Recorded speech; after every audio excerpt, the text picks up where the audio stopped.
Our speaker today is Dr. Imran Hayee. He is a PhD in engineering from USC and has been teaching at UMD here since 2004. He is a practicing Muslim and a member of the Ahmadiyya Muslim community, and also conducts discussions at the Nusrat Mosque in Coon Rapids, which is down toward the Twin Cities. His topic for us today will be, does Islam promote terrorism? Dr. Hayee.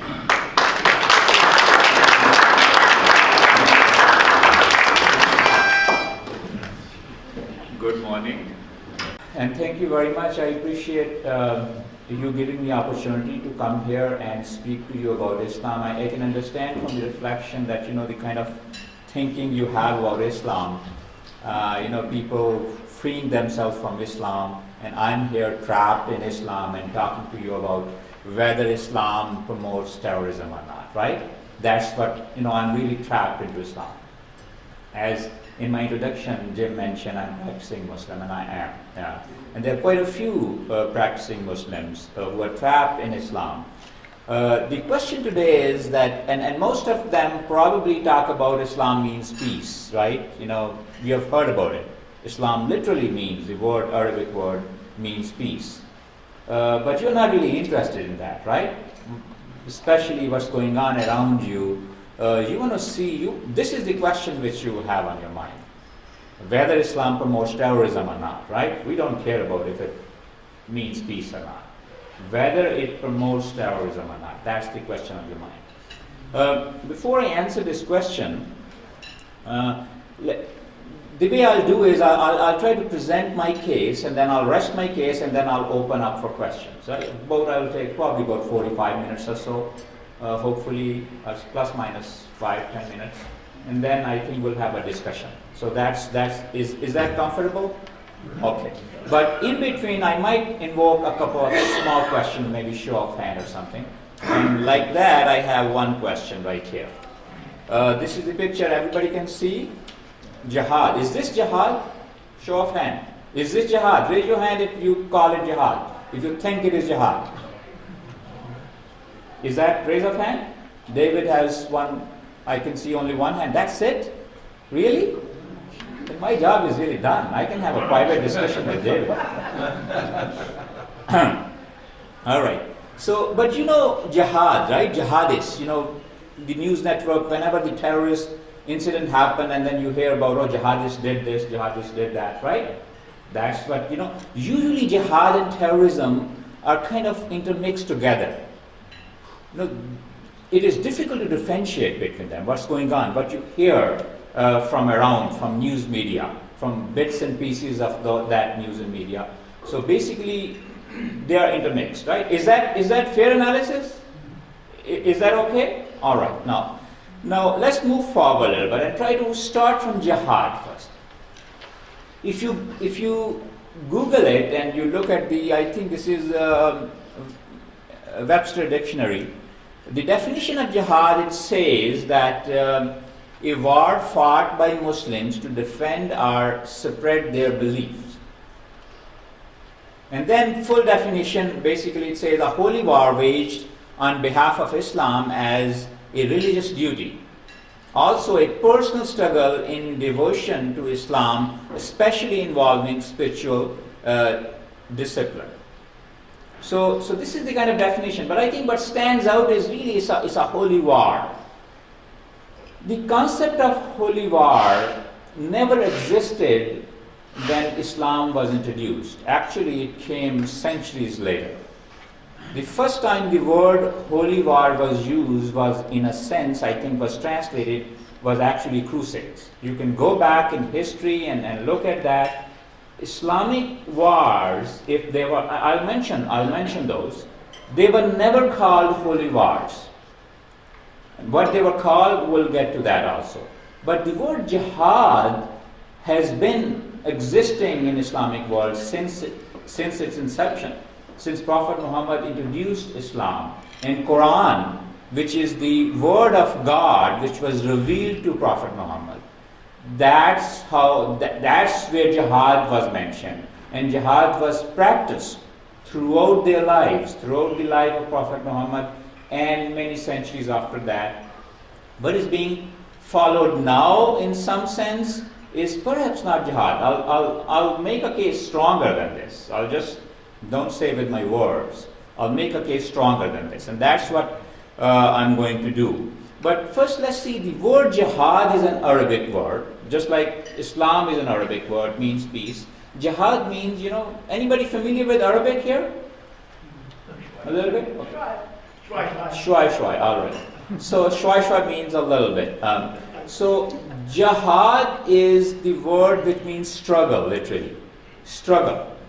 For whatever purpose you want to do struggle, that's really jihad. And in Islamic terminology, strictly speaking, it means struggling for something useful or meaningful purpose.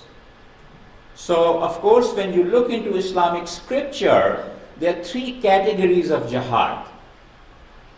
One is greatest jihad, jihad-e-akbar is an Arabic word, greatest jihad. You hear about Allahu Akbar, right? God is great, that's what it is, jihad-e-akbar. Greatest jihad. And then there's a great jihad, jihad-e-kabir, that's basically intermediate degree.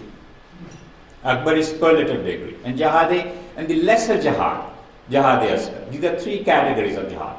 Let's try to see, and they were practiced, they were taught by Prophet Muhammad and practiced by his companions, and centuries later, Muslims continue to follow that. And today, there are 1.6 billion Muslims, and most of them continue to follow that. So what is greater jihad? Greatest jihad, jihad-e-akbar, is really to strive to overcome one's ego or evil desires and improve yourself every day. That's what jihad is. And if I can share with you a Quranic reference, but as for him who fears to stand before his Lord and restrains his soul from evil desires, the garden shall surely be his home. And hadith means what Prophet Muhammad has said or did. So that is what is called hadith. And these are traditions, narrations by Prophet Muhammad. And he said the mujahid, the person who commits jihad, striver, is he who makes jihad against his ego for the sake of obeying Allah. The best jihad is performed by one who awakes in the morning with no intention to harm anyone. So this is the jihad-e-akbar, means the greatest possible jihad is this, struggling yourself to improve yourself, making sure you do good to others, not to harm others. Now the second category of jihad is great jihad, is really striving to spread the word of God to defend allegations against Islam with logic and reasoning. What kind of logic and reasoning? Quran says, call unto the way of thy Lord with wisdom and goodly exhortation, and argue with them in a way that is the best. And hadith says, Prophet Muhammad has said, ink of the scholar is holier than the blood of the martyr. So basically, the greatest jihad is within you. First you try to improve yourself, and then the great jihad is try to communicate that message to your friends and family and colleagues. That's what that great jihad is. It has nothing to do with any kind of fight. Now, of course, where did the fight come from, right? Holy war idea, where did that come from? The lesser jihad, the smallest category of jihad is that requires physical struggle. And that also stems from Quran. By the way, why I try to reference Quran is that if you try to objectively evaluate, free of all ulterior motives, objectively evaluate Islam, I would recommend read Quran. Why I would recommend that? Because it's very, very scientific book. Why scientific? Because 1400 years ago, whatever Quran was revealed to Prophet Muhammad, that is still preserved. you can talk to friends and foes of Islam, they would all endorse this fact that Quran is preserved. People may have many interpretations on their own, many nuances on their own, that's separate. But if you want to objectively evaluate Islam, you should read Quran. That's what my advice to you is. And that's what, I am being PhD, I understand what's going on. There are so many people around you with so many thinking about Islam, so many interpretations of Islam. So what my objectivity is that I go back to the source, the original source, and try to make up my mind. But of course, with logic and reasoning, all have to be there. So Quranic verse says, permission to fight is given to those against whom war is made, because they have been wronged, and Allah, means God, indeed has power to help them. Those who have been driven out, who have been wronged, those who have been driven out from their homes unjustly only because they said our Lord is Allah. So what do we learn from this is that this is in self-defense. If the permission to fight is given, that's only in self-defense, and nobody can, a rational person can deny that fact. But this is not only self-defense, it is self-defense to uphold religious freedom, and that is spelled out in the next verse also. And if God, Allah, had not repelled some people by means of others, cloisters and churches and synagogues and mosques, at the very end, mosques mentioned, wherein the name of Allah is often remembered, would surely have been destroyed. And Allah will surely help him who helps him. So this is the scope of Islamic permission to fight, that it has to be in self-defense, and not all self-defense will consider jihad. If somebody comes to try to kill you, for a robber comes or thief comes and try to take things away, and then you suddenly confront him or her, and then he or she kills you, try to kill you, and you try to defend your life and try to kill him or her, that's not jihad. That's still valid. That's okay to do, secular point of view, perfectly all right. But from religious point of view, Islamic point of view, that is not jihad. Jihad is when you are trying to uphold religious freedom. And let me now tell you when some of these fights, right, when this permission of fight was given, when was it revealed? Quran was revealed over the period of 23 years during the lifetime of Muhammad. He was 40 years old when he was commissioned to prophethood first time. He lived in Mecca. Let me show you this. This is a Google graph, Google map, and Mecca is right down, Mecca, very small. I don't know whether you can read it or not. And then upwards is Medina, right? You have heard these names. They are both in Saudi Arabia these days. Mecca and Medina. Mecca was Prophet Muhammad's hometown. He was 40 years old when he became prophet. He lived there for 13 years. And he was severely persecuted. Why? Because he was a free thinker of that time, just like you. He was a free thinker of that time.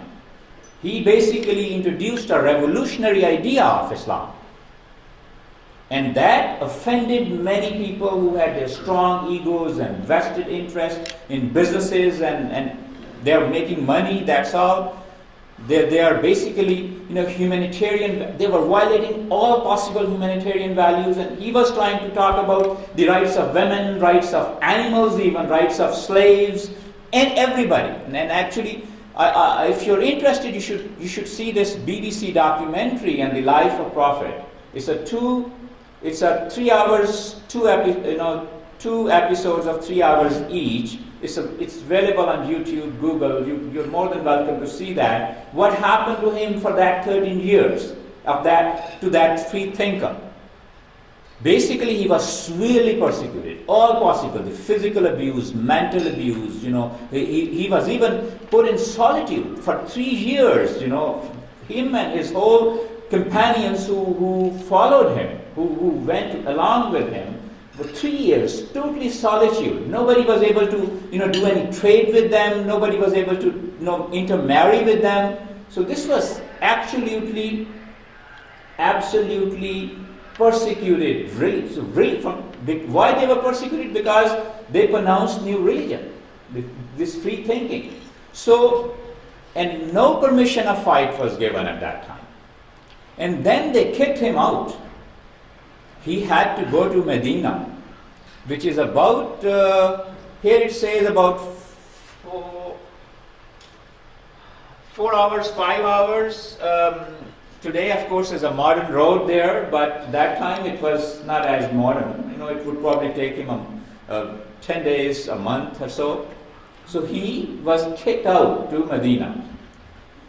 They would not leave him alone there either. First year passed, beginning of second year, there is a valley called Badr, which is, everything is okay. Right? Around this circle, just remember that. Badr is about 8 miles from there. Badr, the valley of Badr, is about 8 miles from there.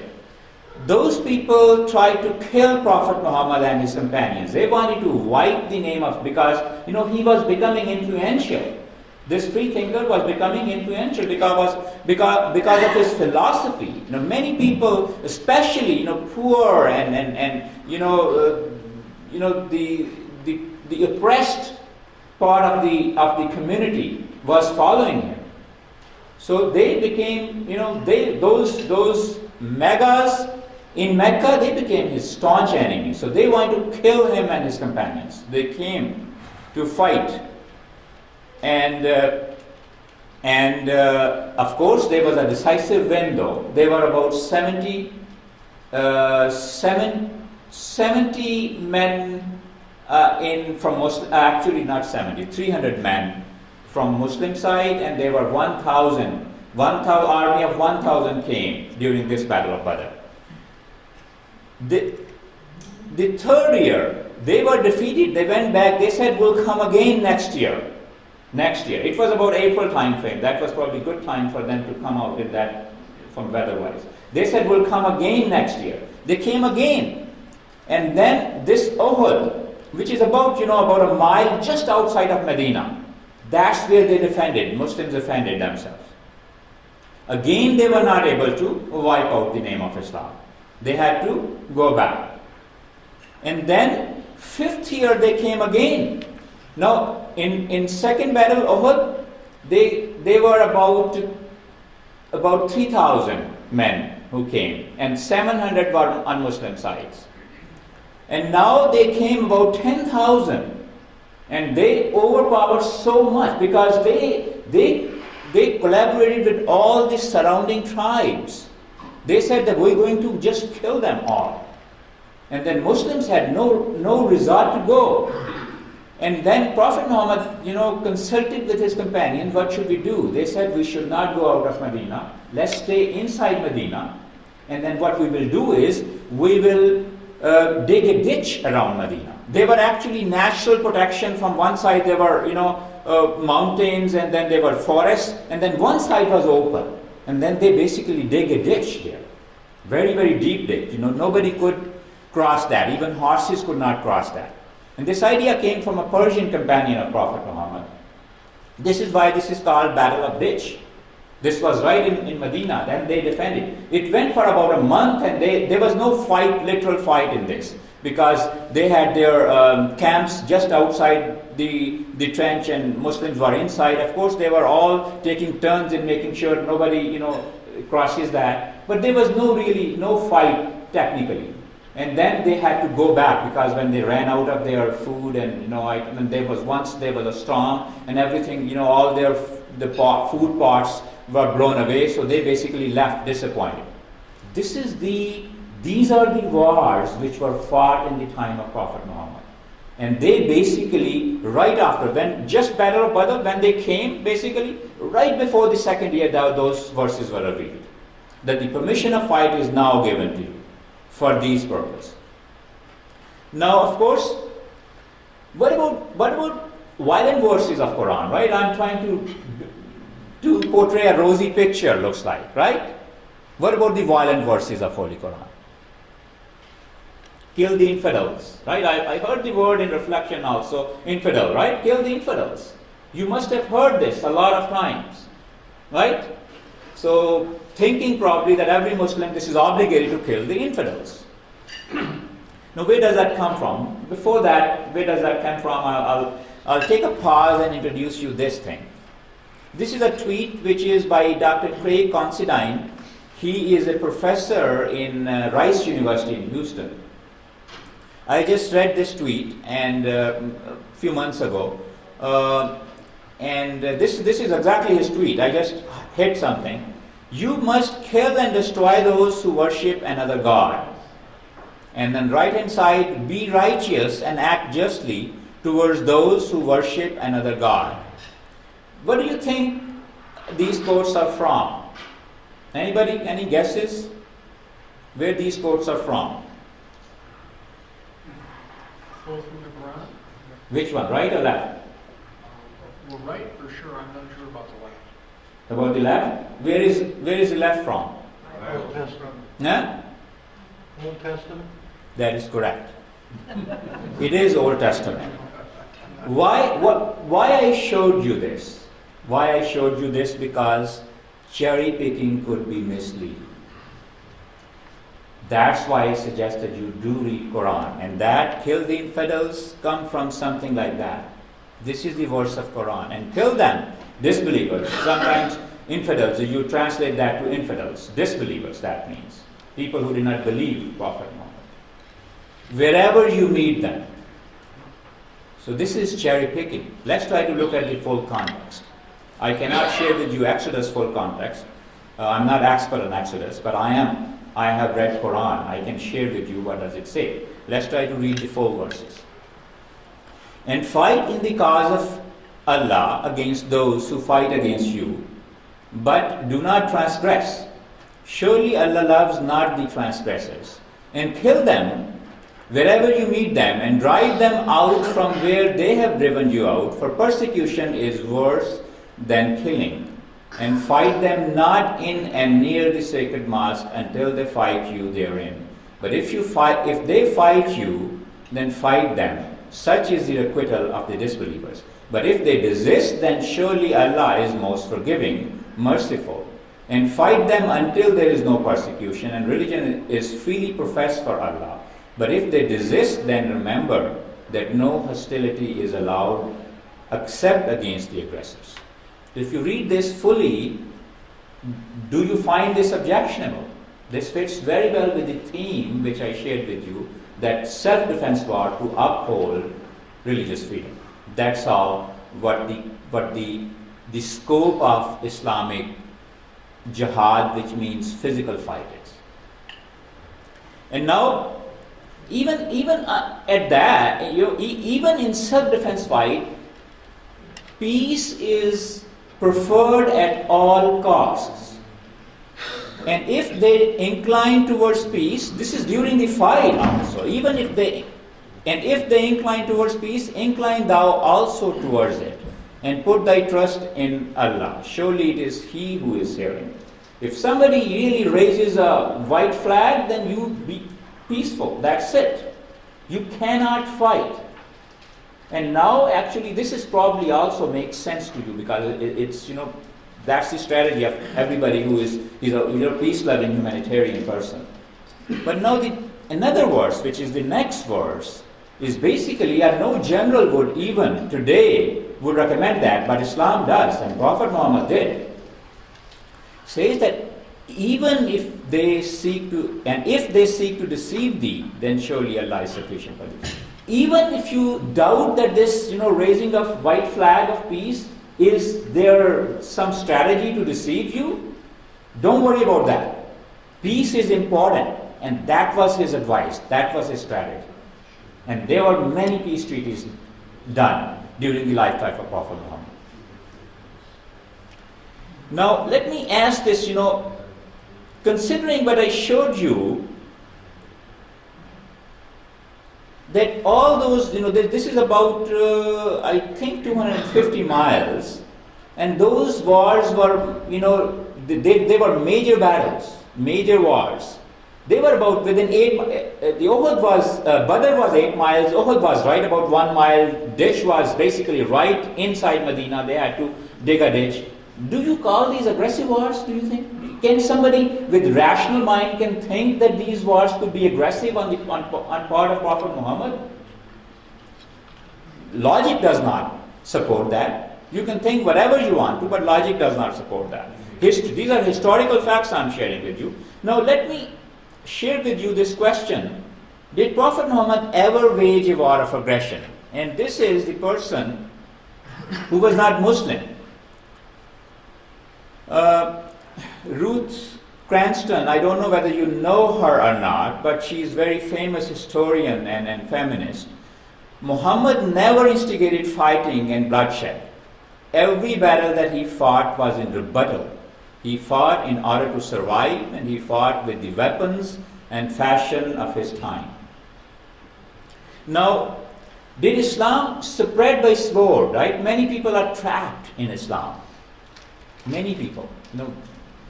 1.6 billion today, but Islam spread quickly, and many people object, because they were wars of aggression, and people just say, convert or die, right? That kind of situation.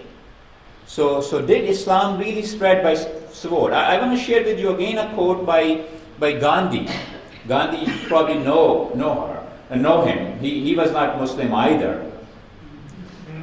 He was humanitarian, great humanitarian, and he has written in his book, I wanted to know the best of the life of one who holds today an undisputed sway over the hearts of millions of mankind. I became more than ever convinced that it was not the sword that won a place for Islam in those days. In the scheme of life, it was the rigid simplicity, the utter self-effacement of Prophet, the scrupulous regard for pledges, his intense devotion to his friends and followers, his intrepidity, his fearlessness, his absolute trust in God and in his own mission. These, and not the sword, carried everything before them and surmounted every obstacle. And that's how somebody who is freethinker is witnessing this as well, about that freethinker, which was Prophet Muhammad. And now, of course, let me share with you my thoughts. Do you think if I pull my gun today, right now, right here, and maybe ask you to bend your heads, you may be able to do that, but will I be able to win your hearts with my gun? Will I? Will I be able to win your hearts? No. Swords and guns don't win hearts. Prophet Muhammad won hearts of many. Of many. There is no doubt about that. You cannot win hearts with swords, with coercion, with force.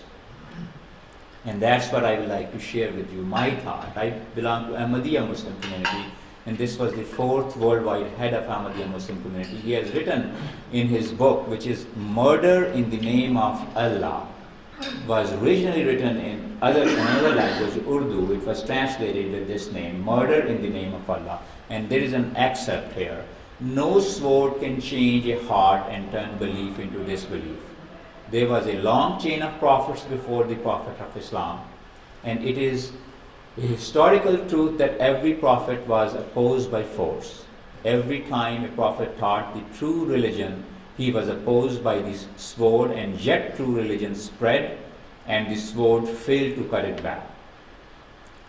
If all past prophets and their followers could stand against the sword's might, how is it possible that Muhammad could have adopted a different approach and taken to the sword, the instrument of oppression, not truth? There is no greater injustice than to accuse him of using force to change people's beliefs.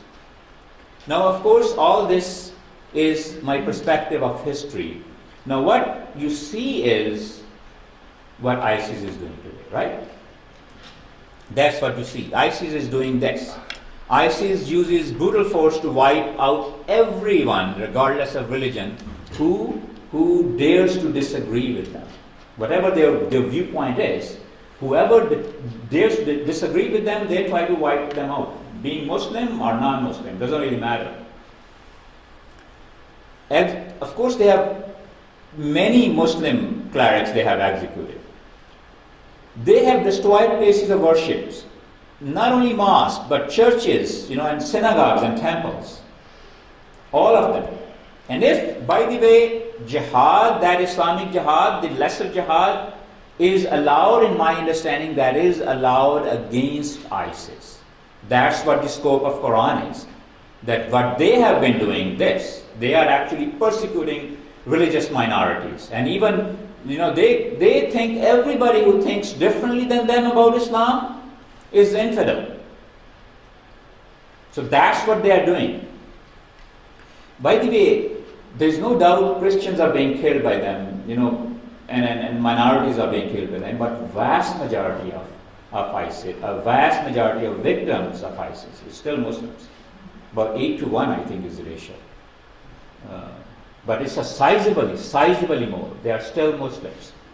So now the question is, what are they doing, right? Why are they doing? If anybody remembers this person, his name is Didier Francois. He's a French journalist. Anybody remembers?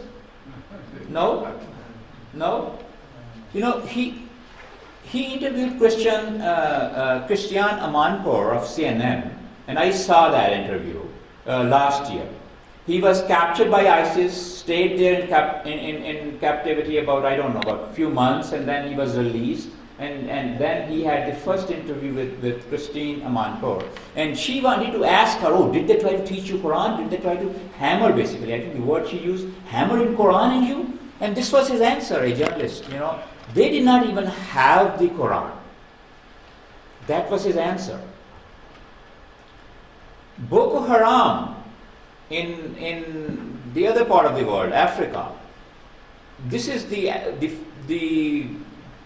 very well-known African newspaper. Boko Haram leader can't read Quran nor perform Islamic prayers.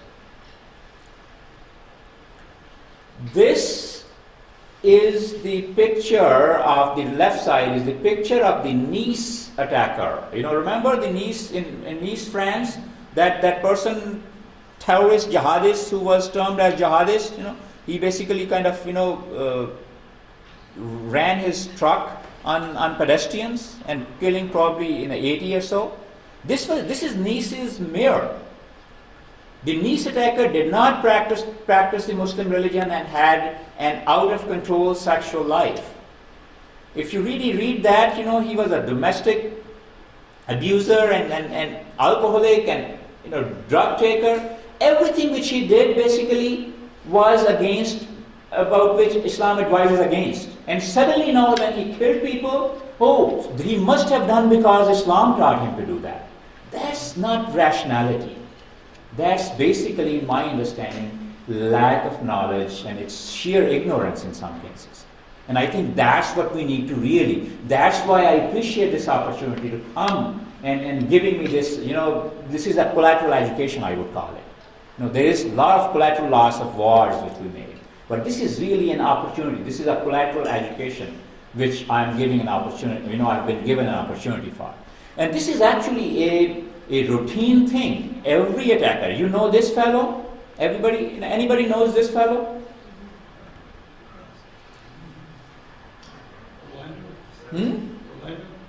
Orlando. Omar Mateen is his name. Orlando, in our home nearby. Everybody knows, and I'm sure many of you know him. But do you know this fellow also?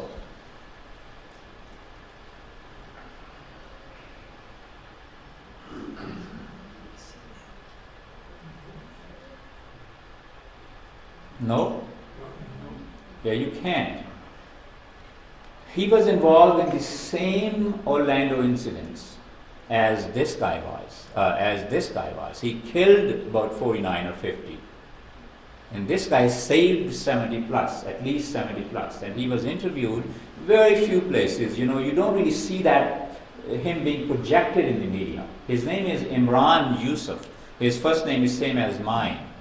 And this is, I think, there's one interview I saw, and a couple of newspapers covered him.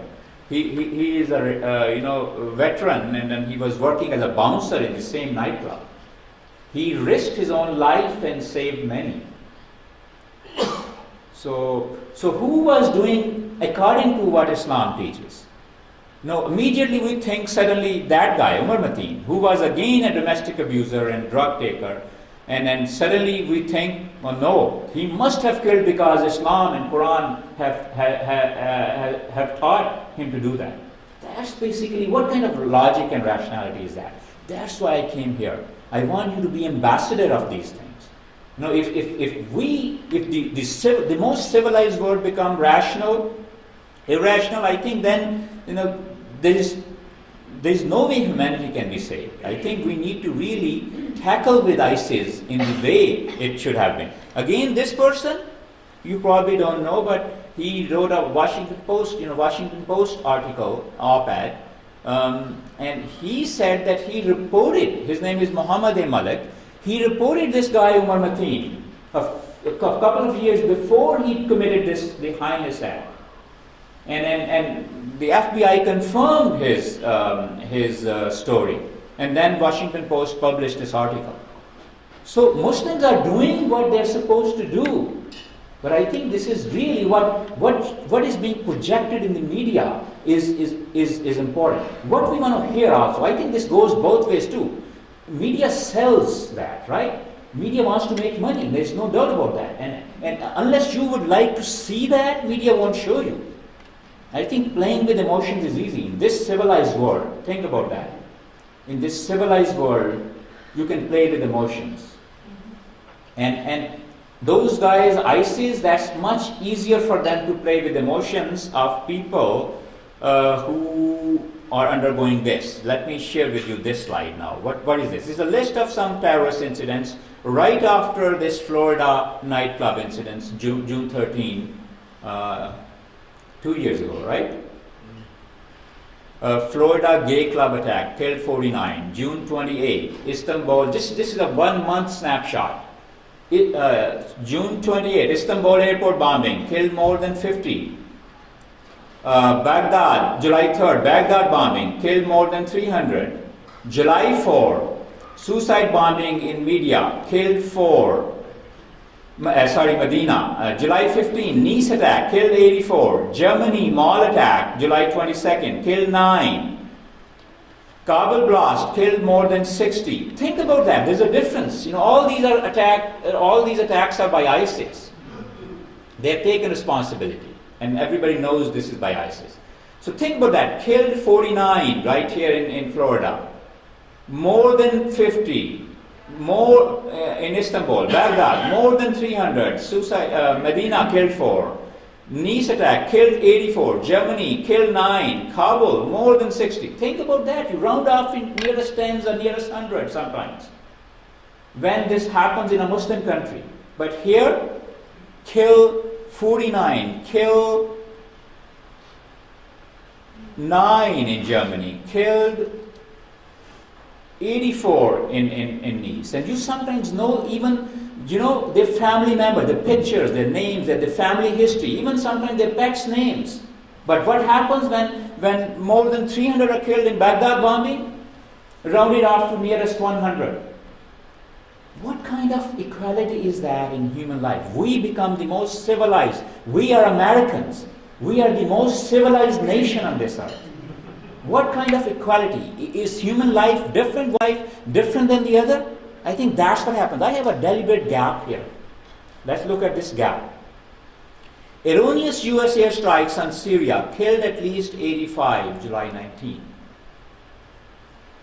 Confirmed killed 89. This is collateral damage, collateral loss of life that I was talking about. US bombing raid kills 85 Syrian civilians after they were mistaken for ISIS fighters. Similarly, earlier this year, US-led airstrike caused civilian deaths in Mosul, Iraq, official says, and the actual number is 200 plus.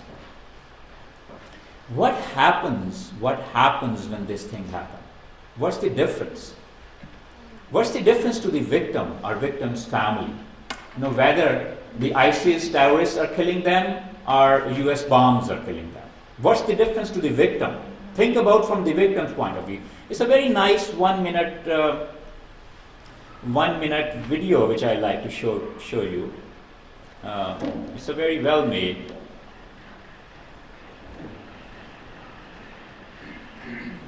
Happy birthday to you. Make a wish. Granny. Hello. You done your homework? I do. Ready or not? Here it comes. Armed clashes with British. Light ammunition. They can't deserve to get shot.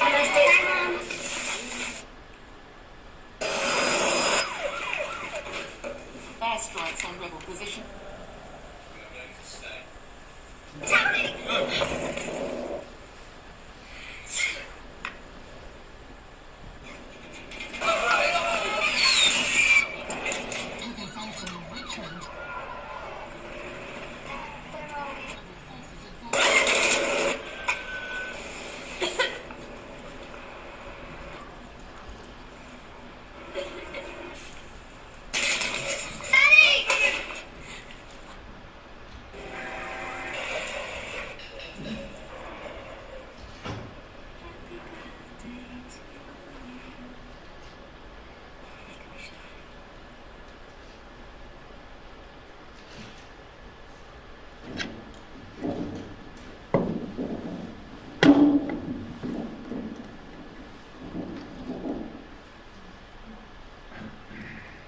So think about that.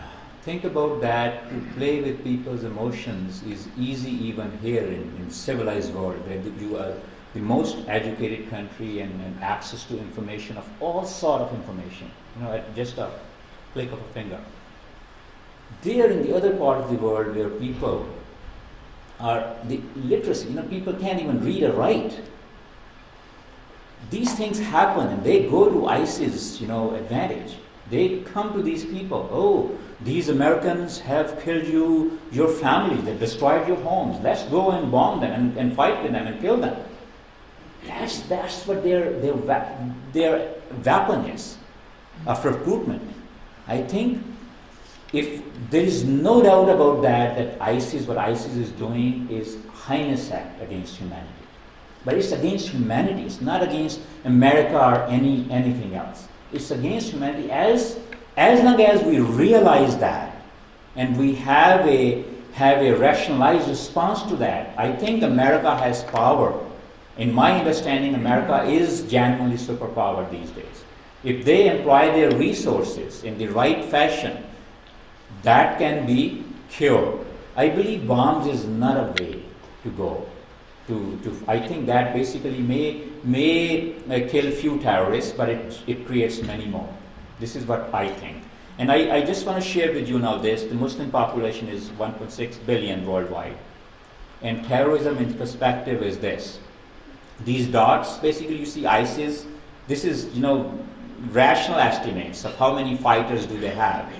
And then the Taliban, Al-Qaeda, Boko Haram, Al-Shabaab, whatever you think of, whatever group of terrorists you think of, you can put a dot here.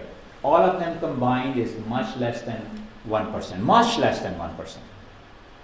And I think if you try to, in this civilized world, if you try to portray Islam or think of Islam based upon those dots of the big dot, then I think that is not justifiable. And whenever there is injustice of any kind, the solution does not exist. Peace cannot exist. That's what my plea to you is, my friends. I think we have to think justly, not only rationally but justly. Really, I love this name, Freethinker. You are free of that ulterior motives. All those ulterior motives. You can think freely and justly, and that's what I believe free thinking is. That free thinking means you're objectively and justly able to think about things and form your opinions. And I think this is certainly not jihad. Those dots are certainly doing that. This is terrorism. And this should be dealt with. And what 1.6 billion Muslims without those dots are doing is this. They are following this command in the Prophet Muhammad, in which he advised them, you will not enter paradise until you believe, and you will not believe until you love one another. Shall I tell you of something which if you do it, you will love each other, spread peace among yourself. And that is really the root of Islam, peace. And I believe we have time for questions, right? Okay, so I'll take questions.